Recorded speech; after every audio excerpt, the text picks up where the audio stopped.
하나님 여호와께서 내 지옥으로 차지하게 하시니 내가 들어가서 거기에 거주하리니 대하야 이하고 대사아르스 아쉐르 아도나이 엘로헤이카 노텐레카 마호라 비이시타흐 대야사르타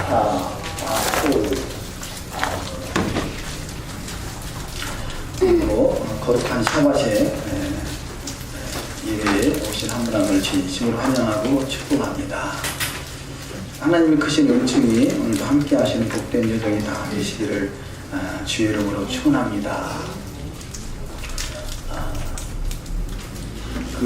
매 주간마다 하나님이 특별한 그 일들을 또 생기게 하시는데요. 전 주간에는 제가 필리핀을 다녀오게 됐습니다. 그래서 필리핀에 신학원이 교단 차원에서 시작이 되고 그것이 활성화되면 그 필리핀 정부에서 인정하는 신학원을 세우기로 이렇게 예정이 되어 있고 그런 일도 있었는데요. 이번 한 주간에는 아주 귀하신 분을 만나게 된 것 같아요. 미국에서 그 신학교 교수 되시는데 이분이 토라를 누구보다도 일찍 깨달으시더라고요.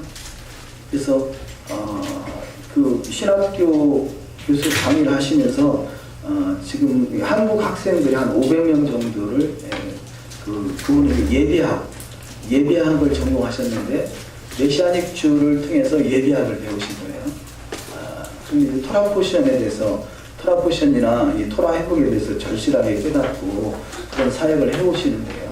그래서 동남아 지역에 시간 날 때마다 이 동남아 지역에 계속 토라를 전하는 일을 이렇게 해오시더라고요. 근데 그분은 이제 전공이 예배학이니까 좀 토라 포션이잖아요. 토라 포션을 주로 이렇게 또 하고 있습니다.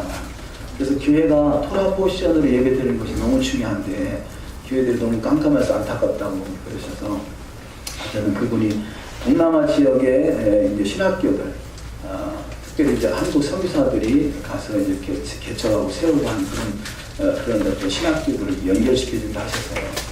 아마도 동남아 지역의 많은 지역을 토라를 전하러 다닐 그런 문이 열릴 것 같습니다.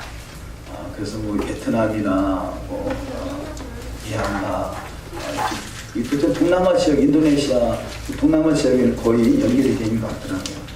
그래서 이제 그분이 이제 우리가 토라 포션을 전하는 일에 또 전념하고 그분이 또 한국에 그동안에 이제 토라, 우리가 말하는 히브리 뿌리 토라를 가르치는 분들, 이런 분들을 한국에 그 메시아닉 주를 말하죠. 메시아닉 주 중에서 히브리 뿌리 토라를 가르치는 분들을 한국에 우리 초청하는 일에 적극적으로 동참하기로 하시고 그러려면 비용이 많이 들잖아요. 그분이 그런 비용들을 자기가 통역까지도 잘 맡아서 하겠다고 이런 좋은 말씀을 해주셔서 너무 참 큰 힘이 됐습니다. 이렇듯이 우리가 히브리 뿌리 토라를 회복하는 일에 하나님이 저와 여러분을 부르셔서 이 일에 동참하게 되는 것도 감사하죠. 어쨌든 뭐 동남아 지역에 우리가 토라를 전하러 가려고 하더라도 가장 필요한 것들이 이 재정에 대한 부분일 것입니다. 재정에 대한 부분. 그래서 이 토라를 전할 길이 열려지는데 재정 때문에 어려움을 당하지 않도록 이렇게 기도해 주시면 좋겠습니다. 지난번에 필리핀에 갈 때는요. 필리핀에 갈 때는 그 김관식 목사님 심하시는 이립교회에서 저에게 재정적인 지원을 하셔서 갈 수 있었거든요. 네, 그렇듯이 동남아 지역에 가는 그 신학교나 그 각 나라마다 이렇게 후원자가 생기면 좋겠다 싶어요. 필리핀에는 이제 그 이래교에서 후원하기로 나름대로 작정을 하시는 것 같아요. 그래서 원래는 이 9월달에 한번 가려고 저 나름대로 그렇게 생각을 했었는데 여러 가지 정황을 봐서 그쪽 사정도 있고 또 김과식 목사님 이래교회 사정도 있고 해서 10월달에 10월 넷째 주 되는데 그때 가기로 날짜를 정했습니다. 그때도 그쪽에서 또 티켓팅을 하겠다고 하시는데요. 이렇게 우리가 토라를 전하는 데 있어서 우리가 재정적으로 어려움 당하지 않냐고 우리 가는 선교사, 또 후원하는 선교사, 기도하는 선교사 뭐 이렇게 또 삼박자가 또 잘 맞아서 주의 사역을 잘 마지막에 감당할 수 있는 그런 길이 열렸으면 좋겠다 싶습니다. 특별히 이 한국은 그래도 한 10여 년 전에 제가 알기로는 한 10여 년 전에 히브리 뿌리 토라가 일부 시작되긴 했습니다만 아주 확산되는 속도가 아주 미약한 것 같아요. 그런데 동남아 지역은 그보다 더 늦게 시작이 됐음에도 아주 확산되는 속도가 빠른 것 같습니다. 이 동남아에서 지역에 필리핀이나 이렇게 나가보니까 갈급할 수밖에 없겠더라고요. 너무 상황들이, 살아가는 상황들이 열악하니까 그야말로 말씀을 삼가지 않고는 살 수 없는 그런 상황들이 있더라고요. 그러니까 말씀을 삼가는 사람들에게 더더구나 이 신선한 토라가 들어가니까 더할 날이 없을 것 같아요. 그래서 어떤 분은 이 한국에서 목회하다가 제가 아는 분 한 분은 한국 목회하다가 몇 년 전에 그 필리핀에 가서 저는 이번에 그분 사는 지역을 잘 몰라가지고 제가 찾아뵙지는 못했었는데요. 마지막 날 나오는 날 제가 열차에 타서 필리핀에 왔다가 내일 출발합니다 그랬더니요. 어디냐고 그래서 제가 어느 지역에 있습니다. 그랬더니 여기서 멀지 않은데 그냥 갈 수가 있냐고 그래서 참 안타까웠는데 그분도 이 대전에서 목회를 하시다가 필리핀에 가셔서 수상가옥 그런 지역에 수상가옥 있는 지역에 가서 목회를 하시는데 아주 잘하고 계세요. 이랬듯이 그 한 영혼이 한국에 있는 한 영혼과 필리핀에 있는 한 영혼과를 똑같은 영혼으로 본다라면요. 한국에서 영혼 구원하는 것보다 필리핀이나 이런 데 동남아 지역의 어려운 지역에 가서 전도하는 것이 영혼 구원의 차원에서는 더 많은 효과를 거둘 수 있겠더라고요. 근데 우리가 뭐 형평성 다 나갈 수는 없겠습니다만 이 한시적이라도 단기적이라도 다녀오면 이렇게 우리가 복음을 전할 수 있는 토라를 전할 수 있는 계기가 열려진다면 그 일에 또 우리가 전심하는 것도 아주 중요하리라 여겨집니다. 우리는 지금 복음, 예수 그리스도를 전하는 일은 그동안 많은 선교사님들과 이런 분들이 해오셨지만 토라에 관한 부분만큼은 어찌 보면 저와 여러분이 이 선두 그룹에 서 있는 거잖아요. 그래서 그 필리핀에 있는 선교사님 이렇게 학교를 하는 선교사님하고 대화를 하다가 그런 이야기를 하게 됐었는데요. 토라를 하나님께서 제가 원래 한 20여 년 전에 어떤 신학교에 그때도 관심이 있어가지고요. 그래서 서울에 있는 어느 신학교를 찾아가게 됐는데 그분이 대전 분교를 하라고 그러더라고요. 그런데 제가 기도하는 중에 과연 신학교를 하는 것이 합당할 것인가, 분교를 하는 것이 합당할 것인가 기도하는 중에 요순 반란 사건이 생각나게 하더라고요.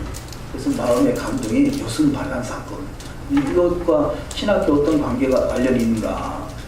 결론적으로 함부로 신학교를 하는 것은 하나님 나라의 반란을 일으키는 거나 마찬가지겠구나.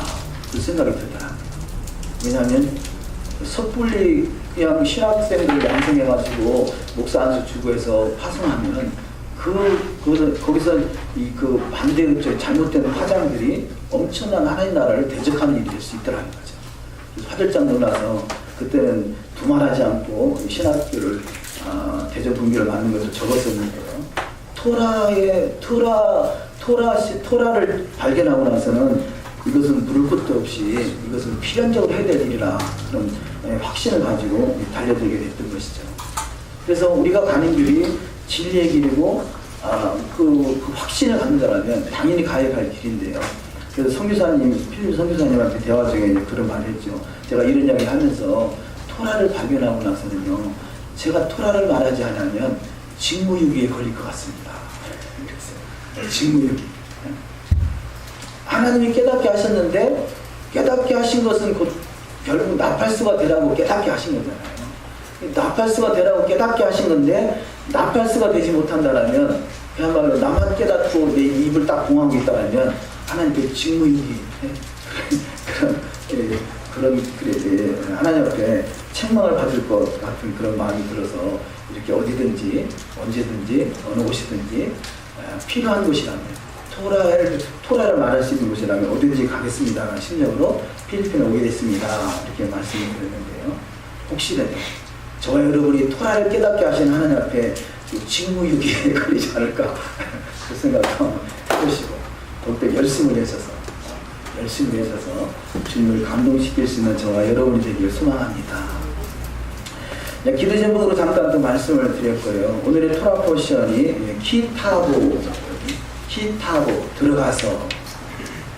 오늘 본문 말씀의 제목을 그 본문 말씀을 우리 한글을 다시 한번 보시면요, 신명기 26장 1절이죠.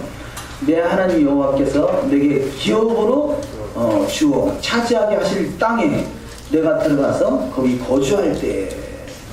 자, 지금 어디로 들어가느냐? 바로 기업으로 주어서 땅을 차지하게 하고 거주할 땅으로 들어가서라는 거죠. 키타보가 들어가서인데요. 그 바로 들어갈 곳이 바로 결론적으로 메시아 왕국인 것이죠. 자, 가나안 땅은 결국 가나안 천국 그러잖아요. 요단강 건너서 만나리. 이것이 우연이 아닌 거죠. 우리는 그래서 죽은 다음에 있는 하늘나라 요단강이 있는가 보다 그렇게 생각을 했었는데, 실제적으로 가나안 땅을 들어가기 위해서는 요단강을 건너가야 되는 거죠. 실제 요단강 건너서 만나리 그러잖아요. 이게 영적인 이야기가 아니라 실제적인 이야기인 것이죠. 실제적으로 가나안 땅에 들어가는 것이 결국 메시아 왕국인 거예요. 제가 오늘 아침에 말씀을 묵상하면서 감동되는 것이, 출애굽해서 저들이 광야를 건너서 가나안 땅에 들어가는 것이 예수의 초림이구나. 예수의 초림이구나. 그렇다면 다시 한번 주님의 재림의 때 우리가 가나안 그 요단강을 건너서 가나안 땅에 들어가는 것이 예수의 재림이구나라는 생각을 그리고 확신하고 마음에 감동이 됩니다. 그래서 예수의 초림의 때는 어떻게 됐습니까? 예수께서 십자가에 죽을 수밖에 없었던 것 같이 이 가나안 땅에 출애굽해서 들어갔던 이 첫 번째 가나안 땅은 결국은 저들이 토라를 거역함으로 말미암아 나라에서 쫓겨나게 되고 2000년 동안이나 나라를 비워놓을 수밖에 없었던 안타까운 현실이 있었던 것이죠. 그래서 이 예수의 초림으로 말미암아 물론 열방을 구원하기 위해서 열방의 계륵 그 이방인들을 객들을 구원하기 위해서 하나님이 섭리 가운데 있지만, 그러나 이제는 그 초림의 때를 넘어서 재림의 때에 와 있잖아요. 재림의 때. 지금 이 광야 40년의 생활을 이제 마감하면서 가나안 땅에 들어가기 전에 기업으로 주겠다. 그 땅을 기업으로 주겠다. 거기에 너희가 거주하게 될 거다. 이것이 천년왕국이지 않습니까? 1000년 동안 살아야 될 땅을 저들이 들어가겠는데, 그것을 초림하신 예수와를 통해서 가나안 땅에 들어가는 기업을 받았다면, 이제는 그것이 확정되는 때가 다시 오실 주님의 때, 이것이 바로 메시아 왕국인 것입니다.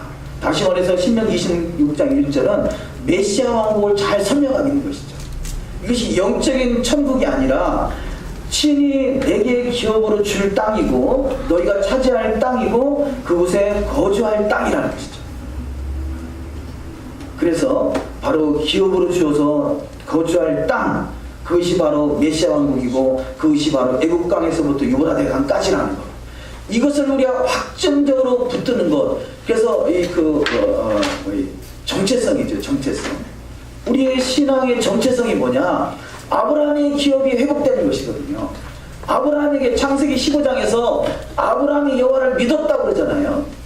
아브라함이 여호와의 무엇을 믿었느냐? 너의 수많은 하늘의 별과 같이 많은 자손과 바다의 모래와 같이 많은 자손과 또 가나안 땅을 일격으로 기업으로 주겠다는 것을 믿으라는 것이죠. 이게 아브라함에게 주어진 믿음의 기업이잖아요. 우리는 그냥 지난주에 신학교 서울에 가서요, 아브라함의 기업이 아브라함이 무엇을 믿었다고 생각하십니까? 그랬더니요, 어떤 분은 천국, 어떤 분은 부활, 어떤 분은 영생, 이렇게 말하더라고요. 우리는 그렇게 생각하고 있어요. 믿음이 뭐냐? 천국이다, 영생이다, 부활이다. 물론 그것도 당연히 맞지만, 그러나 성경에서 말하는 아브라함의 믿음이 뭐냐? 하늘의 별과 같이 많은 자손을 주겠다는 거고요. 너에게 가나안 땅의 일경을 기업으로 주겠다는 거예요. 애국강에서부터 유브라데강까지를 기업으로 주겠다는 것을, 이것을 믿는 것이다. 이게 성경적인 믿음인 것이죠. 우리가 예수를 믿었다면 이제는 성경적인 믿음이 뭐냐? 가나안 땅을 기업으로 주고 너희가 거주할 땅을, 이 땅이라는 것이죠. 주님의 재림의 때를, 임박한 재림의 때에 우리가 무엇을 믿음으로 붙들 것이냐? 가나안 땅을 영원한 기업, 천국, 이 1000년 동안 왕노릇할 기업으로 줬다는 것을 확증으로 믿어야 됩니다. 할렐루야. 이것을 분명하게 붙들어야 된다는 거죠. 가나안 땅. 우리는 그걸 몰랐었잖아요. 그냥 예수 믿어 천국 간다는 생각만 가졌지 가나안 땅이 나의 영원한 기업이라는 생각은 우리가 너무나 깜깜하게 놓치고 있었던 것이죠. 이것은 너무나 신앙생활이 두루뭉실 신앙이 됩니다. 모세가 태어나기 전에 모세의 아버지가 아므람이죠. 모세의 누이가 모세의 누이 누구죠? 미리암. 예, 할렐루야. 자, 모세가 이스라엘에 보면요, 모세 어머니죠. 자, 모세 어머니와 누이가 산파에 산파. 그래서 자, 모세의 누이가 태어났는데 그 이후에 어떤 일이 벌어지니까 아이를 낳되 남자아이를 낳으면 다 죽여야 되는 그런 상황이 전개됐잖아요. 산파들이 애굽 왕이 바로가 산파에게 명령을 내려서 남자아이가 태어나면 다 죽이라 그랬어요. 그리고 아버지 아므람이 부부가 같이 살면 어쩔 수 없이 애를 낳을 수밖에 없고 그러다 보니 애를 낳으면 죽일 수밖에 없고 그러니까 차라리 부부가 떨어져 사는 게 낫겠다 이렇게 생각했다는 거죠. 아므람이 그 당시 유명한 나름대로 토라 학자였었고 그 주변에서 책망받는 의인으로서 인정받는 사람이었었는데 그가 생각했던 것이 뭐냐? 부부관계를 갖지 않고 자녀를 낳지 않는 것이 이게 상책이겠다 이렇게 생각하고 그러려면 부부가 헤어지는 것이 좋겠다. 그래서 이혼을 했다는 거죠.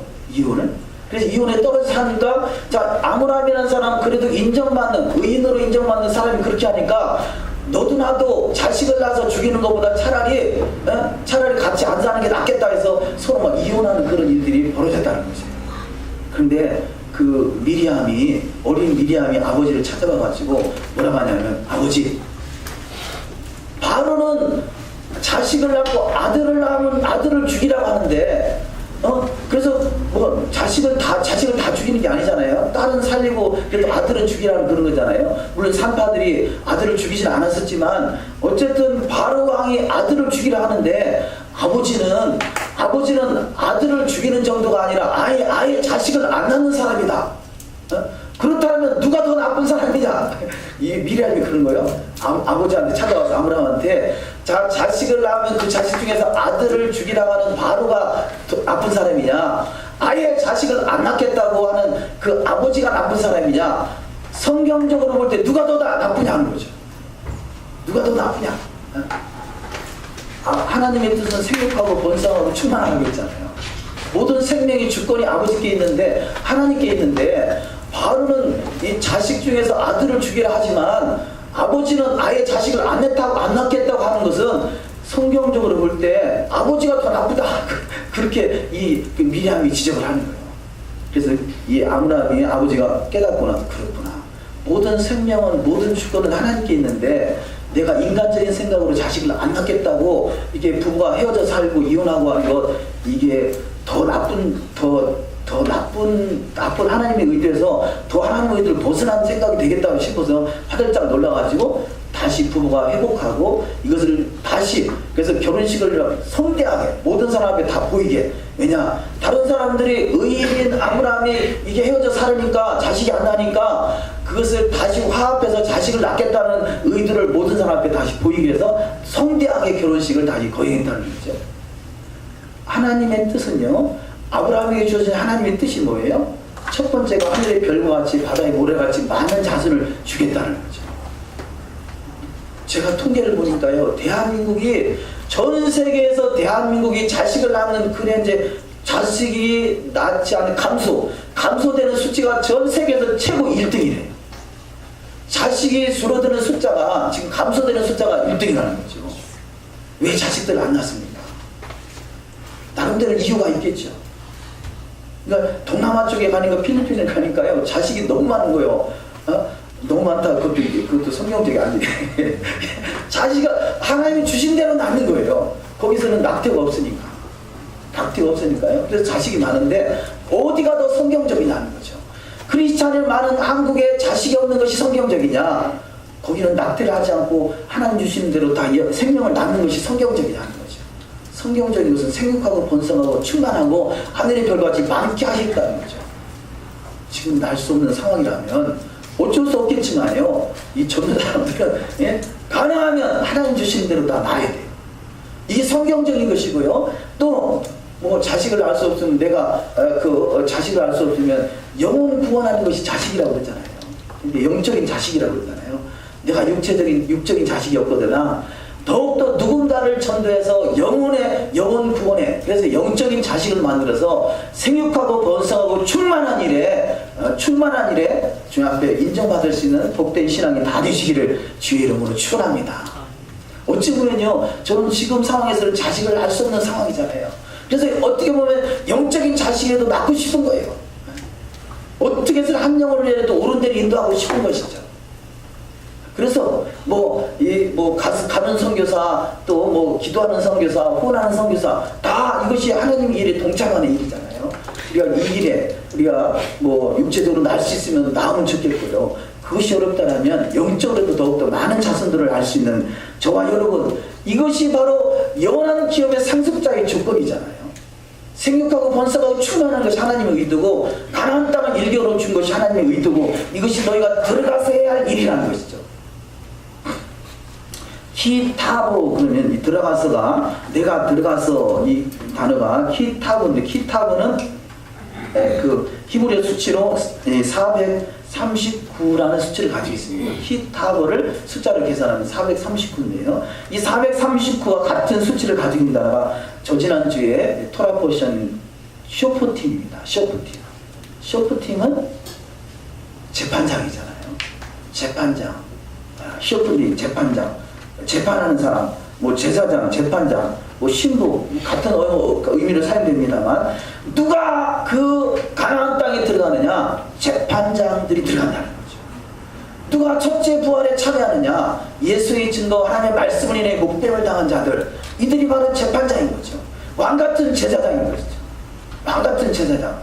근데 저들이 어디에서 제사장이 역할하느냐? 땅에서 왕노릇 한다고 그랬잖아요. 계시록 5장 10절에서.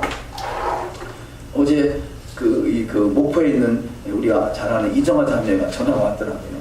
그래서 뭐 안식 예배를 드려야 되겠는데 주변에 안식이 우리 그 메시아의 교회는 없고, 그래서 재림교를 가서 예배를 드리고 했나 봐요. 거기는 이 땅에서 천국이 이루어지는 것이 아니라 하늘나라에서 천국이 이루어진다는 거죠. 1000년 동안 하늘나라에서 왕노릇하게 된다는 거죠. 그런데 그래서 거기서 예배를 드리다 보니까 거기 물이 들어갔고 이 땅이 회복된다는 것에서 도저히 어떻게 성경적으로 좀 증명 좀 해달라고 그러더라고요. 그래서 계시록 5장 10절에 땅에서 왕노릇 한다고 기록되어 있지 않느냐. 근데 자기가 그전에 보기는 봤는데 그게 안 믿어졌었는데 지금 믿어진다고 그러더라고요. 우리가 어디서 재판장 하느냐, 어디서 왕노릇 하느냐? 이 땅에서 왕노릇 하는 거예요. 이 땅이 회복돼서 주님과 함께 1000년 동안 왕노릇 하는 것을 확실하게 믿으시기를 주의 이름으로 축원합니다. 그 땅도 그냥 우리가 이 서 있는 땅이라는 것보다 가나안 땅을 일격으로 주어서 거기서 재판장으로, 그래서 너희가 들어가서 그러잖아요. 그 땅에 들어가거들랑 이러한 일을 행하라고 말씀하시는 것이죠. 그래서 바로 키타보는 곧 재판장을 의미한다, 이렇게 말씀드릴 수가 있습니다. 또 같은 그 439의 수치를 가지고 있는 단어가 갈루트라는 단어인데요. 갈루트, 추방하다, 망명하다, 억류하다, 이런 뜻을 가지고 있습니다. 근데 우리는 그래서 추방당했던 인생들이에요. 이방 나라로 쫓겨났던 인생들, 가나안 땅에서 쫓겨났던 인생들이에요. 그 갈루트, 이 쫓겨났던 인생들이 마지막 때 들어가는 땅이 가나안 땅이었어요. 우리는 그래서 이방인이라고 그러잖아요. 이방인이 뭐냐? 본토에서 쫓겨난 사람들을 이방인이라고 그래요. 그래서 우리가 쫓겨난 이방인이 본질상 마귀의 종이 될 수밖에 없었던 이방인을 주님이 찾아오셔서 십자가에 못 박으시고 우리를 구원하셨잖아요. 그럼 이제 들어갈 수 있는 기회를 보여봤는데 누가 들어가느냐? 재판장이 들어간다는 거죠. 재판장으로 준비된 사람들이 준비된 거죠. 재판장이 뭐 하는 사람이니까? 토라를 가지고 재판하는 사람이잖아요. 그러려면 누군가 토라를 가지고 재판하려면 토라에 대해서 확실하게 알아야 되잖아요. 대한민국에 재판장을 세워도 법전을 연구하고 법전을 공부해서 그 법전을 가지고 고시에 패스해야 그 재판장이 되고 변호사가 되는 거 아니겠어요? 고시 패스하기 위해서는 반드시 법전을 봐야 되는데 우리의 신앙의 법전은 토라란 말이에요. 토라의 법전도 모르면서 어떻게 무엇을 가지고 재판할 수 있겠어요? 그래서 이 율법책을 토라책을 등사해서 항상 옆에 두고 주의하는 것을 묵상하라 그러잖아요. 묵상하라. 주의하는 것은 묵상하여 그 가운데 기록한 것을 가지고 지켜야만 이것을 가지고 토라를 가지고 이 백성들을 재판하는 것입니다. 그래서 우리는 더욱더 토라를 알아가는데 힘쓰는 저와 여러분이 되시기를 주의 이름으로 축원합니다. 호세아서 2장, 호세아서를 한번 찾아보도록 하십니다. 호세아서 2장.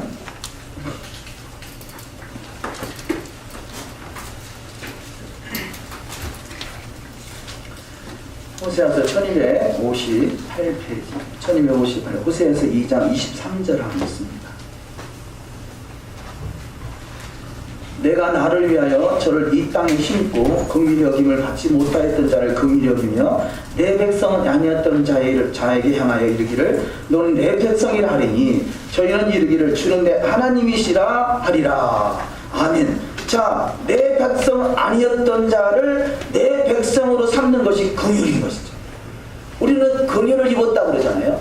하나님의 긍휼을 입었다면 그 하나님의 긍휼을 입은 사람은 다시 한번 23절을 보시면요, 내가 나를 위하여 저를 이 땅에 심고 가나안 땅에 심기 위해서 우리를 이 쫓겨났던 이방인들을 긍휼을 베풀어서 우리를 구원하시다는 것이죠. 긍휼을 베풀어서. 그래서 긍휼을 받았다는 것을 믿으신다면 이 땅, 가나안 땅이 일경으로 기업으로 줘서 그곳에서 살게 하기 위해서 우리를 긍휼을 베풀었다는 사실을 믿으시기를 주의 이름으로 축원합니다. 이것이 바로 키타보가 주는 또 중요한 메시지가 되고 있고요. 이 오늘의 토라 포션이 50번째인데요. 50번째. 그래서 토라 포션 50 그러잖아요. 50이라는 수치를 가지고 있는 단어가 50. 50, 눈. 히브리 단어 눈. 이 히브리 단어 눈은 14번째 단어예요. 14번째. 자, 히브리어 단어로 14번째고 그 단어 그 50이라는 수치를 가지고 있는데요. 오늘은 토라 포션이 공교롭게도요. 50번째 토라 포션이고 신명기 26장 21절이 50번째 토라 포션이고요. 또 오늘의 토라 포션 단어 하나하나를 그 단어 하나를 세면 14개 단어예요. 14개 단어. 14개 단어고 또 스펠 단어 하나를 치면 이게 50개. 50개. 신기하죠? 우리 한번 단어가 몇 개인가 한번 세볼게요. 그 배 하야가 하나 한다. 그 배 하나, 둘, 셋, 넷, 다섯, 여섯, 일곱, 여덟, 아홉, 열, 열하나, 열둘, 열세, 열네. 그렇죠? 14개. 14개. 이게 그 눈자가 14번째고요. 이 지금 스펠 하나하나를 갖추면 이게 딱 50개라는 거예요. 50개. 네. 그 하나님의 말씀은 너무너무 신통방통이에요. 우리가 가고 있는 여정들이요, 이만큼 정확하게 하나님의 의도 속에, 하나님의 계획된 의도 속에 우리가 이끌림 받을 수 있다라고 볼 수 있겠습니다. 이 눈이란 단어가 시, 말씀, 약동하는 생명, 뭐 이런 것을 말하죠. 에덴 그럴 때 에드가 증거고 증거하는 삶을 살아갈 때 된 눈이 붙으면 생명이 되는 거죠.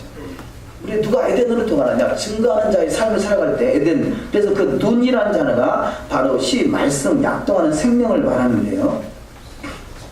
그래서 오늘의 토라 포션이 바로 이 메시아 왕국에 입성할 수 있는 바로 생명으로 주어지는, 그래서 새 생명으로 주어지는 복된 말씀이다, 이렇게 말할 수 있겠습니다. 자, 이런 것들이 그냥 우연이 아니라 하나님의 의도 속에서 잘 계획된 의도 속에서 잘 이끌림 받고 있다는 사실을 우리가 믿으시기를 주의 이름으로 축원합니다. 그래서 좀 전에 말씀드렸던 이 미국에서 신학 그 강의를 하시는 그 교수님 하시는 말씀이 토라 포션은 우리에게 너무 중요한데 우리 한국에서 지금 절기를 말하는 그런 단체들이 많이 생겨나고 있어요. 또 뭐 이스라엘 회복을 위해서 기도하는 그런 단체들이 많이 생겨나고 있어요. 그런데 토라를 말하지 않고 토라 포션을 말하지 않는 거의가 그런 것에 대해서 안타까워 여기더라는 거죠. 안타까워 여기서. 네, 오늘 본문 말씀을 조금 더 들어가도록 하시겠습니다. 자, 서론으로 쭉 요약해서 해놨는데요. 뭐 요약본은 필요하신 부분을 보실 때 2차 설교의 결론을 짓게 되고요. 또 모세가 세 번째 3차 설교를 하게 됩니다. 3차 설교에서는 언약갱신, 가나안 땅에서 율법의 설치에 대해서, 또 두 번째 율법의 준수에 대한 축복과 불순종에 대한 저주에 대해서, 또 세 번째 계명의 결론적으로 말씀을 하고 있습니다. 오늘 본문 말씀 먼저 말씀 중심으로 좀 은혜를 나누도록 하겠습니다. 첫 번째, 잠자는 자여 죽은 자 가운데서 일어나라. 첫 번째, 이스라엘이 이와 같이 불려질 것입니다. 여호와의 제사장이라 하나님의 봉사자라 일컬어집니다. 자, 제사장은 곧 봉사자고 섬기는 자, 아바드죠. 아바드, 섬기다, 예배하다는 거죠. 예배하는 자, 섬기는 자, 봉사하는 자. 이사야 61장 6절을 읽습니다. 오직 너희는 여호와의 제사장이라 일컬음을 얻을 것이라. 사람들이 너희를 우리 하나님의 봉사자라 할 것이며 너희가 열방의 제물을 먹으며 그들의 영광을 얻어 자랑할 것이며. 자, 제사장이라 일컬음을 얻을 것이고, 우리가 하나님의 긍휼을 입었다면 왕같은 제사장으로 불렀다는 사실을 믿으시고, 그래서 우리 가나안 땅에 일적으로 주셔서 그곳에 들어가도록 부르심을 받았다는 사실까지 믿는 것. 이것이 바로 아브라함의 후손을 예비하신 영원한 기업의 상속자인 것을 믿는 것이죠. 그들이 바로 하나님의 봉사자다. 하나님을 섬기는 자다. 두 번째, 여호와의 손에 면류관, 하나님의 손에 왕관에 들며 새 이름으로 일컬음을 받게 될 것입니다. 이사야 62장 2절 말씀. 열방이 내 공의를, 열방이 다 내 영광을 볼 것이요 너는 여호와의 입으로 정하실세 새 이름으로 일컬음이 될 것이며 너는 또 여호와의 손에 아름다운 면류관, 내 하나님의 손에 왕관이 될 것이라. 아멘. 자, 하나님 부르시면 열방이 내 공의를, 열방이 다 내 영광을 볼 것이다. 우리가 이사야 오늘 토라 포지션 하프타라는 이사야 60장 1절에서 22절 말씀을 읽었잖아요. 그 중에 보면 그 부분에 읽으면서 아마 기억나는 분 기억하시겠습니다만 막 열방 있는 재물이 막 다 몰려온다고 그러잖아요. 근데 이것이 우리는 과거에는 이 믿는 나에게 재물이 몰려온다는 생각으로 우리가 그 말씀을 봤다면요. 그 말씀의 의도는 이스라엘로 모든 재물이 몰려온다는 것을 말하게 된 것이에요. 이스라엘 땅으로 마지막 때 재물이 몰려오는 것이지, 물론 우리가 믿음을 가진 자에게 재물이 몰려오는 것도 우리가 이스라엘인가 그럴 수 있습니다만요. 이사야 60장에서 주어지는 궁극적인 말씀은 이스라엘을 말하는 것이죠. 이스라엘. 미드라시에 보면요. 자, 항상 하나님의 나라에서 천사들이 하나님께 찬양으로 영광을 돌리는데, 근데 천사 찬양보다 더 받기를 원하시는 것이 이 땅에 있는 사람들을 통해서 찬양을 받기 원하는데요. 그 이 땅에 있는 사람 중에서도 이스라엘을 통해서 하나님의 찬양을 받기 원하신다는 거죠. 그래서 이스라엘의 찬양을 하나님이 얼마나 기뻐하실까를 그렇게 표현하고 있습니다. 그래서 이스라엘의 찬양을 받고 사람들의 찬양을 받고 그 다음에 천사의 찬양을 받기 원하신다는 거죠. 하나님이 그만큼 우리가 천사보다도 더 소중하게 여기시는 것입니다. 저와 여러분의 입술이 주님을 찬양할 수 있는 입술. 그래서 진정한 이스라엘로 거듭나는, 진정한 이스라엘이 뭐랍니까? 너가 들어가서 땅을 기업으로 차지할 그 영원한 기업의 상속자인 것을 우리가 확실하게 믿는 것이 진정한 이스라엘인 거죠. 그 진정한 이스라엘에게 주어진 것이 누가 들어가느냐? 제사장, 재판장이 들어가는데, 그것은 바로 토라가 있는, 토라를 가르칠 수 있는 위치에 서 있는 그들을 말하는 거 아니겠어요? 작은 일도 너희가 지키면서 그같이 가르치는 자가 천국에서 큰 자다라고 성경은 말씀합니다. 세 번째, 의의 나무, 여호와의 영광을 나타낼 자라 일컬음을 받을 것입니다. 이사야 61장 3절. 그들로 의의 나무 곧 여호와의 심으신 바 그 영광을 나타낼 자라 일컬음을 얻게 하려 하심이니라. 의의 나무라면 생명나무를 할 수 있겠죠. 생명나무. 자, 선악과를 안겨는 나무는 에덴에서 쫓겨나게 되지만 생명나무는 실과를 영생하는 것이죠. 계속 우리가 예수와를 통해서 거듭났다면, 예수와를 통해서 구원받았다면 예수와의 말씀을 통해서 우리가 생명을 연장시키는 것이죠. 말씀이 우리를 구원하는 것이 아니라 예수와의 피로 구원받았다면 예수와의 말씀으로 생명으로 살아가는 것입니다. 그것이 의의 나무라 말할 수 있겠습니다. 두 번째, 잠시 받았던 이스라엘은 영원한 화평의 낙을 맺게 됩니다. 어릴 적 버림받은 아내를 부르는 것과 같습니다. 아까 호세아서 2장에서 봤습니다만 이사야 54장 6절을 읽습니다. 여호와께서 너를 부르시되 마치 버림을 입어 마음에 근심한 아내 곧 소시의 아내 되었다가 버림을 입은 자에게 한같이 하실 것이니라. 아멘. 두 번째, 영원한 자비로 긍휼히 여기실 것입니다. 이사야 54장 8절 내가 넘치는 진노로 내 얼굴을 내게서 잠시 가리웠으나 영원한 자비로 너를 긍휼히 여기리라. 내 구속자 여호와의 말이니라. 아멘. 세 번째, 마치 노아의 홍수 때 맺은 언약과 같이 옮겨지지 않을 것입니다. 이사야 54장 9절 이는 노아의 홍수에 비하리로다. 내가 다시는 노아의 홍수를 땅 위에 범람치 않게 하리라. 맹세한 것 같이 내가 다시는 너를 노하지 아니하며 다시는 너를 책망하지 아니하기로 맹세하였느니. 아멘. 자, 그래서 우리가 이 초림하신 예수와 이후로 쫓겨났던 그 이스라엘이 아니라 재림하신 예수와로 다시는 노하지 아니하는 주님 마음을 감동시킬 수 있는 신앙이 되어야 될 줄 믿습니다. 네 번째, 영원한 화평의 언약입니다. 이사야 54장 10절 산들은 떠나며 작은 산들은 옮길지라도 나의 인자는 내게서 떠나지 아니하며 화평케 하는 나의 언약은 옮기지 아니하리라. 아멘. 이것이 메시아 왕국인 것이죠. 메시아 왕국은 다시는 화평케 하는 나의 언약을 옮기지 아니한다 말씀합니다. 그래서 언약에 성취된 자가 들어간 나라가 메시아 왕국이고 언약 백성이 되어야 되는 것이 우리의 신앙의 도리라 할 수 있겠습니다. 세 번째, 이스라엘은 제사장 민족으로 회복될 것입니다. 이사야 11장 9절 나의 거룩한 산 모든 곳에서 해됨도 없고 상함도 없을 것이니 이는 물이 바다를 덮음같이 여호와를 아는 지식이 세상에 충만할 것임이니라. 아멘. 자, 이것이 물이 바다를 덮음같이 여호와를 아는 지식이 충만할 때가 주님의 재림이 때고 주님이 오셔서 통치하시며 율법이 시온에서부터 가르침을 받을 때인 것입니다. 우리가 지금 알고 있는 토라가 온전한 토라라기보다 더욱더 알아가는 데 힘쓰는 과정이라 할 수 있겠습니다. 두 번째, 재판관들과 조언자들이 처음과 같이 회복될 것입니다. 이사야 1장 26절 내가 너희 사사들을 처음과 같이 너희 모사들을 본래와 같이 회복할 것이라. 그리한 후에 내가 의의 성읍이라 신실한 고울이라 칭함이 되리라 하셨나니. 아멘. 자, 회복된다 하면요 에덴으로 돌아가는 것이죠. 쫓겨나기 전에 에덴의 모습으로 회복되는 것, 이것이 반드시 우리가 회복되어야 될 과정이라 할 수 있겠습니다. 세 번째, 이스라엘과 함께 하시는 하나님을 알고 열국 백성이 따르게 될 것입니다. 스가랴 8장 23절 만군의 여호와가 말하노라. 그날에는 방언이 다른 열국 백성 10명이 유다 사람 하나의 옷자락을 잡을 것이라. 곧 잡고 말하기를 하나님 너희와 함께 하심을 들었나니 우리가 너희와 함께 가려 하리라 하시니라. 아멘. 방언이 다른 열국 백성 10명이 유다 사람 하나의 옷자락을 잡고 저들이 만난 하나님을 만나기 원한다는 거죠. 그것이 그날이라 말하겠습니다. 그날은 바로 주님의 재림의 때를 말하는 것입니다. 주님의 재림의 때는 바로 유다 사람 한 사람을 통해서 이 열국 백성 10명이 회복될 때가 올 것입니다. 네 번째, 여호와께서 기뻐하시는 이방인들이 있다는 거죠. 이사야 49장 22절 나 주 여호와가 이르노라. 내가 열방을 향하여 나의 손을 들고 민족들을 향하여 나의 기호를 세울 것이라. 그들이 내 아들들을 품에 안고 내 딸들을 어깨에 메고 올 것이며. 이것이 알리야라고 그러죠. 이스라엘은 반드시 회복됩니다. 그러나 혈통적 이스라엘만 말하는 것이 아니라 성경적 이스라엘을 말하는 것이죠.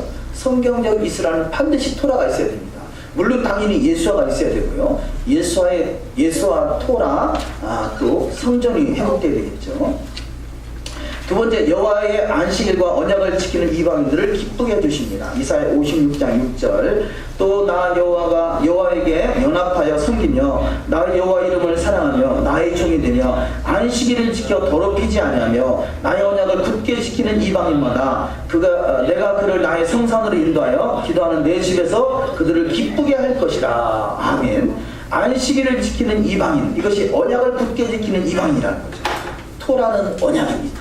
언약을 굳게 지키는 자는 바로 안식일을 지키는 이방인마다 그 하나님의 성산을 인도하셔서 기쁘게 하신다. 또 갑절로 기쁘게 하실 줄 믿습니다.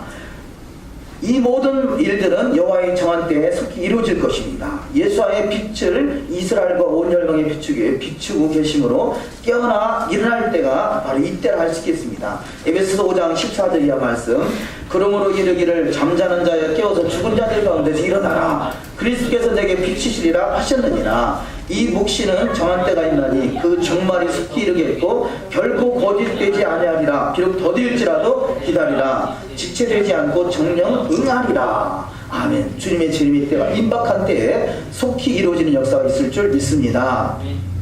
자, 두 번째로 이스라엘아 내 하나님 만나기를 예비하라. 우리는 하나님 만나는 가나안 땅에 들어가는 것이고 하나님을 만나는 것이죠.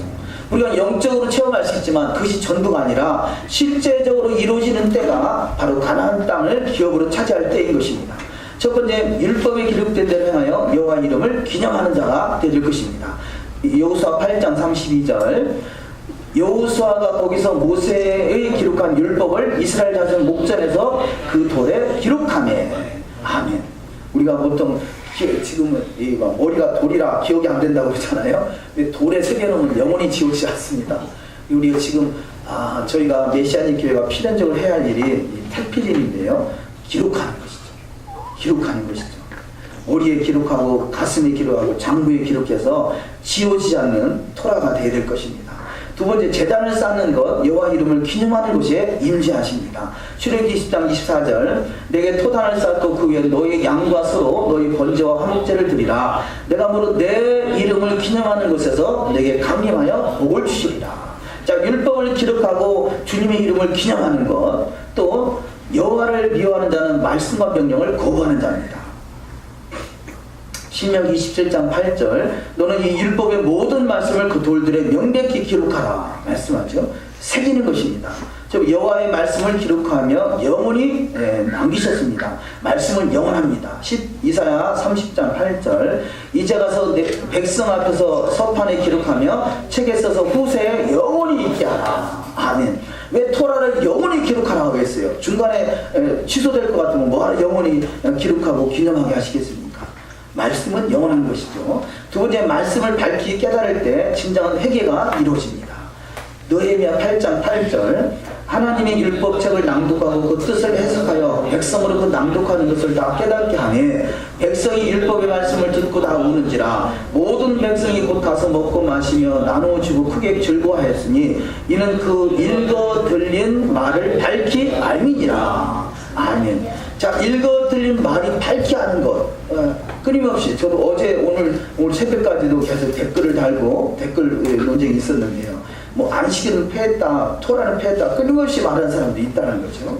말씀을 밝히 아는 자는 진정한 회개가 이루어질 것이고, 진정한 회개의 때가 지금의 때라 할 수 있겠습니다. 세 번째, 여호와를 반대할 때 말씀을 얻지 못하는 주림과 기갈이 옵니다. 여호와를 반대할 때 말씀을 잃어버리게 된다는 것이죠.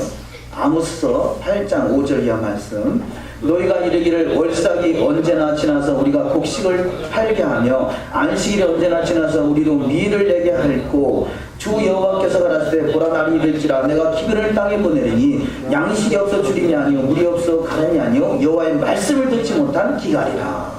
아멘. 가감되지 않는 말씀, 깨달아지는 말씀, 심령에 기록된 말씀이 될 것입니다. 세 번째, 성령을 통해 이스라엘이요 언약 백성이 되었습니다. 우리는 항상 말씀과 성령은 같이 간다는 걸 기억해야 됩니다. 말씀이 깨닫게 하는 것은 성령의 역할인 것이죠. 말씀이 기록되는 것은 성령의 역할이고 말씀이 삶으로 사라지는 것 또한 성령의 역할인 것입니다. 그래서 말씀을 지킨 것이 내가 하는 것이 아니라 주님이 내 안에서 하나님의 영으로 하시는 것이죠. 그런 맥락으로 보시면 되겠고요. 이때 쭉 내려가셔서 네 번째, 무업하게 되는 것이 지식이 없어 미혹된 것입니다. 법을 없다, 토라가 없다는 것은 지식이 없어 미혹당한 것이라는 거죠. 아모스서 4장 11절, 내가 너희 중에 성읍 무너뜨리기를 하나님 내가 소돔과 고모라를 무너뜨린 것 같게 하였으나 내게로 돌아오지 아니하였느니라. 그러므로 이스라엘아 내가 이와 같이 내게 행하리라. 내가 이것을 내게 행하리니 이스라엘아 내 하나님이 만나기를 예비하라. 우리는 지식이 없어 미혹되면 만날 수가 없습니다. 그래서 지식이 없어 하나님 아는 지식으로 채워져서 그 미혹된 백성이 해방되어 주님을 만나는 자가 되게 될 것입니다. 두 번째, 여호와의 말씀에 지식이 없어 무법하게 되는 것이 바로 미혹이다. 베드로서 3장 17절, 그러므로 사랑하는 자들아 너희가 이것을 미리 알았은즉 무법한 자들의 미혹이 이끌려 너희 굳센 데서 떨어지지가 삼가라. 자, 무법한 자, 법이 없는 자, 이것이 미혹된 자고 토라가 없는 자는 미혹된 자라는 거죠. 그래서 결국은 믿음에서 떨어지게 된다는 것입니다. 이것을 삼가 주의하라는 것이죠. 결론적으로 예수를 믿는 것은 여호와의 모든 말씀에 순종하는 것입니다. 예수께서 여호와의 말씀이 육신이 되어 오셨기 때문입니다. 요한복음 3장 36절 아들을 믿는 자는 영생이 있고 아들을 순종치 아니하는 자는 영생을 보지 못하고 도리어 하나님의 진노가 그에 머물러 있느니라. 요한일서 2장 4절 저를 아노라 하고 그의 계명을 지키지 아니하는 자는 거짓말하는 자여 진리가 그 속에 있지 아니하되. 아멘. 하나님을 안다면 하나님의 계명을 당연히 지키는 것인데 하나님이 안다 하면서 계명과 율법과 분리하는 것은 하나님의 진리가 그 속에 있지 아니하다 그럽니다. 자, 세 번째, 결론적으로 순종하는 자의 복과 불순종하는 종류의 저주를 간단하게 보도록 하십니다. 자, 순종하는 자의 받는 축복은요, 첫 번째, 세계 모든 민족에 뛰어나게 하신다. 우리가 있는 토라 포션에 들어있는 말씀이죠. 신명기 28장 1절. 또 모든 복이 임하게 됩니다. 그래서 모든 복은 생활의 축복과 또 자녀와 소유의 축복이 임하게 되고요. 들어가도 복을 받고 나가도 복을 받죠. 또 성민이 되게 하십니다. 하나님의 거룩한 도성에 입성할 수 있는 재판장, 왕같은 제사장이 된다는 것이죠. 또 자발적인 순종을 하게 됩니다. 믿음을 가지면 순종하는 자는 자발적으로 인색함이나 억지로 아니라 자원하는 마음으로 순종하게 된다는 것입니다. 또 네 번째, 불순종의 종류와 불순종에 받는 저주를 간략하게 보시면 첫 번째, 명령과 규례를 지켜 행하지 않는 것이 바로 저주라는 것입니다. 자, 불순종의 세 가지를 크게 나눠보면요. 첫 번째가 명령과 규례를 지키지 않게 되고요. 두 번째, 하나님을 섬기지 않게 되고, 세 번째, 하나님 이름을 경외하지 않는 자라는 걸 말씀하고 있습니다. 그래서 이런 자들은 명령과 규례를 지키지 않는 자는 각종 질병이 발생하게 되고요. 질병 7가지 질병이 있습니다. 우리 신명기 28장 21절 22절 한번 찾아보도록 하십니다. 신명기 28장 21절 22절.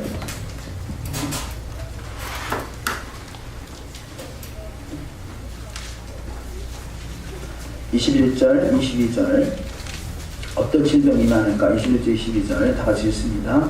여호와께서 내 몸에 염병이 들게 하사 내가 들어가서 얻을 땅에서 필경 너를 멸하실 것이며 여호와께서 폐병과 열병과 상한과 학질과 한재와 풍재와 썩는 재앙으로 너를 치시리니 이 재앙들이 너를 따라서 너를 진멸케 할 것이라. 아멘. 이 질병들은 결국은 사망에 이르는 질병이라 할 수 있겠습니다. 이런 질병들은 결국은 여호와의 토라를 벗어난 치명적인 문제에서 발생한다는 것이죠. 또 두 번째, 적군 앞에서 패하게 됩니다. 큰 두 번째, 여호와 하나님을 섬기지 않은 죄. 큰 세 번째, 영화롭고 두려운 하나님의 이름을 경외하지 않는 죄. 이런 것들이 결국은 하나님을 경외하지 않을 때 어떤 병이 오는가? 재앙이 크고 오래가면 질병이 중하게 됩니다. 또 인구가 감소한다. 어찌 보면요, 여호와의 이름을 경외하지 않는 것이 인구가 감소한다. 대한민국이 전 세계에서 인구 감소 비율이 제일 크게 나타난다는 것이 참으로 비극이라 할 수 있겠습니다. 우리 그리스도인들이 더더욱 하나님을 경외하는 자가 돼서 이런 인구 감소나 생육하고 번성하고 충만한 일들이 회복되게 될 것입니다. 또 멸망하게 된다는 것입니다. 네 번째, 하나님께서 광야를 통과하게 하신 이유, 제가 미드라시에서 몇 가지를 적었는데요. 자, 미드라시 보면 우리는 괜찮아요. 출애굽 사건이 애굽에서 가나안까지 뭐 10하루길이면 간다 그래요. 어떤 사람은 장정이 7일길이면 간다고도 하고요. 8일길을 간다 그러는데 어쨌든 뭐 한 달도 안 걸릴 거리를 왜 하나님이 40년 동안 광야를 통과하게 했느냐. 유대인들이 바라볼 때 그가 크게 5가지를 보는데요. 첫 번째, 시내산에서 반드시 토라를 수행해야 되기 때문에 시내산으로 우회하게 했다는 거죠. 그래서 시내산은 이 토라가 없이 가나안 땅에 들어가면 무슨 소용이 있겠어요? 오늘날에 지금 알리야를 하지만 토라 없이 알리야하면 무슨 소용이 있겠어요? 이게 똑같은 거죠. 재림의 때 이 지금 우리가 표현적으로 우리가 마음에 담아야 될 그런 말씀들인데요. 첫 번째, 시내산에서 토라를 수행하기 위해서 가나안 땅에 40년 동안 머물게 하셨다는 것. 바로 들어가지 않겠다는 것이죠. 광야에서 40년 생활하는 것이. 두 번째, 가나안 사람의 죄악이 관영할 때까지 하나님이 기다리시는 거죠. 왜냐하면 하나님이 멸하기로 작정되어 있지만 죄악이 관영하기 전에는 하나님이 심판하지 아니하신다 그러죠. 그래서 가나안 땅의 죄악이 아직은 차지 않았기 때문에 하나님이 광야에서 40년 동안 그 때를 기다렸다 이렇게 보기도 하시고요. 세 번째, 가나안 땅의 경작을 위해서. 자, 원래 이 출애굽할 때 애굽에서 출애굽한 이유가 가나안 땅에 들어가기 위해서거든요. 그런데 출애굽할 때 보니까 막 10가지 재앙을 튀어서 완전히 애굽을 쑥대밭으로 만들잖아요. 이런 소문을 가나안 땅에서 들었지 않겠어요? 가나안 땅인 사람들은 놀랐어요. 아니, 애굽에서 지금 이스라엘 백성들 출애굽시켜가지고 가나안 땅을 인도하는데 우리는 죽었구나. 그래서 저들이 자포자기 상태가 됐다는 거예요, 가나안 사람들이.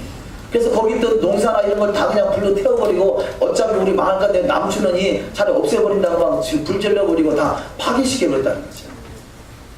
그런데 만약에 즉각에 가나안 땅에 들어갔으면 파괴된 그 땅에서 당장 먹고 살 게 없지 않겠어요? 하나님이 이 40년 동안 광야에 머물게 하니까 이 가나안에 살던 사람들이 가만히 보니까 1년이 지나도 2년이 지나도 3년이 지나도 가나안 땅에 들어올 생각들 안 하네? 그러니까 저들이 포기했는가 보다 싶어서 가나안 땅을 잘 읽어놨다는 것이죠. 그랬더니 40년 만에 들어가서 준비된 땅에 들어가서 살게 하셨다는 거죠. 사람들 다 일리가 있잖아요. 그래서 세상에 있는 재물은 믿는 자를 위해서 하나님이 재물을 쌓게 하신다고 잠언서에서 말씀하시고, 우리가 지금은 가난하게 살고 광야에 살고 있지만 언젠가는 반드시 열방의 재물이 몰려와서 하나님 나라를 확장시키는 크게 쓰임받는 저와 여러분이 되시기를 주의 이름으로 축원합니다. 또 네 번째, 왜 40년 동안 머물겠냐? 토라를 가지고 철저하게 토라를 훈련하는 기간이 40년 기간이었잖아요. 광야학교에는 토라를 훈련하는 기간이에요. 40년 동안 훈련하고 나서 저들이 온전히 준비된 자들이 가나안 땅에 들어가는 것을 또 예표하고 있다 할 수 있겠습니다. 다섯 번째, 주변 나라들이 무서워서 벌벌 떨게 만들었다는 거죠. 애굽을 초토화시키고 광야에서 그 가나안 땅에 들어갈 때 반대하는 모든 세력들은 다 진멸하잖아요. 그래서 이 이방 나라들이 벌벌 떨게 만드는데, 이것을 마지막 때 우리가 그림으로 그려본다면 지금에 있는 이스라엘은 아주 조그만 나라에 불과하지만 마지막 때는요, 이스라엘을 통해서 열방에도 벌벌 떠는 나라가 될 것입니다. 우리가 어제 사이트에 보니까 우리나라에서 이스라엘의 대통령이 한국에 방문한다는 것을 우리나라에서 거부했다고 그러는데요. 그야말로 저주의 길로 가고 있는 거잖아요. 이스라엘을 축복하고 이스라엘을 환영해야 될 일을 참 거부했다는 것은 너무 안타까운 일들입니다. 마지막 때 이스라엘을 거부하는 나라는 결국 떨게 만드는 것이 하나님의 의도인 것을 우리가 깨달아서 우리가 할 수만 있으면 우리 자신이 온전한 이스라엘을 회복되어야 될 것이고, 하나님 나라가 더욱더 확장되는 길에 우리가 이스라엘 통해서 열방이 그 앞에 무릎을 꿇는 나라가 마지막 나라잖아요. 마지막에 해와 달의 이야기 간단하게 써놨는데요. 이 간단하게 나누면 이것은 창세기 1장에 하나님이 해와 달과 별을 만드시잖아요. 근데 원래 하나님은 해와 달을 똑같이 만들었다는 거예요. 하나의 이야기로 받아줬습니다. 그런데 다른 것들은요 다 차이가 나게 만드는데 이 해와 달은 똑같게 만들었대요. 그래서 달이 불평을 거예요. 하나님, 다른 것은 남자와 여자 좀 차이가 있잖아요. 이렇게 많은 것들이 차이가 있게 만드는데 왜 해와 달은 똑같이 만들었습니까? 차등을 두셨는데 그러면 해와 달도 차등을 줘야 되지 않겠습니까? 그 의도는 달이 하나님 앞에 내가 해보다 더 빛이 나야 되고 해보다 더 커야 되고 이렇게 나를 더 크게 만들지 왜 이 달을 해와 똑같이 만드느냐, 그 의도가 아니겠어요? 하나님 그 의도를 아시고, 그러냐? 네가 원하는 대로 해와 달의 크기가 달라지기 원하고 빛도 달라지기 원한다. 내가 그렇게 해주마 그래가지고요. 달에게 있었던 빛을 6분의 1로 줄였다는 거예요. 그래서 달이 6분의 1로 제가 정확하게 과학적으로 모르겠습니다만요.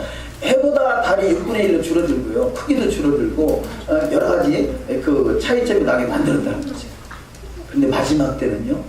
마지막 때 어떤 일이 있냐? 마지막 주님의 때는 달빛이 햇빛까지 되게 하시고, 햇빛은 오히려 7배의 빛으로 하나님이 빛나게 하신다는 거죠. 우리가 이사야 30장 하는 거 다 하시겠습니다.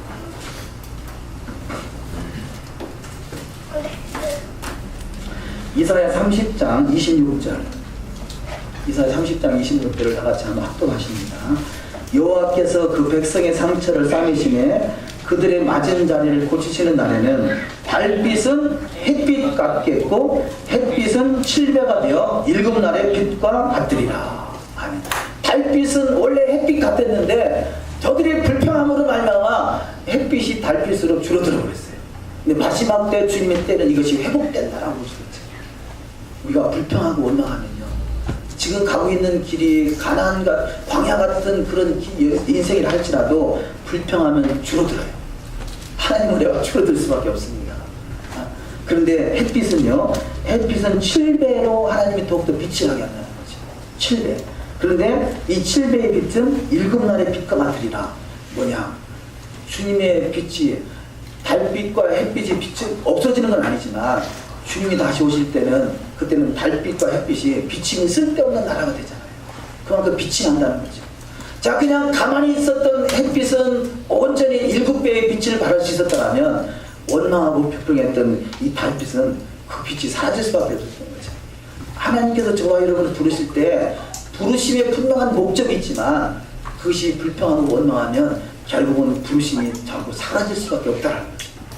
부르심의 그 하나님의 축복 상급이, 우리 하나님이 주신 상급이 사라지는 인생이 아니라 이 햇빛과 같이 7배의 빛을 받을 수 있는, 햇빛은 7배로 받을 수 있는 7갑절의 축복이 임하시기를 주의 이름으로 축원합니다. 기도하시겠습니다. 이 시간에 우리가 말씀을 생각하면서 기도하기 원합니다. 오늘의 토라 포션 들어가서 기타고 우리가 가나안 땅에 들어가는 것이 궁극적인 목적인 것을 우리 신앙의 여정으로 분명한 정체성을 가져야 됩니다.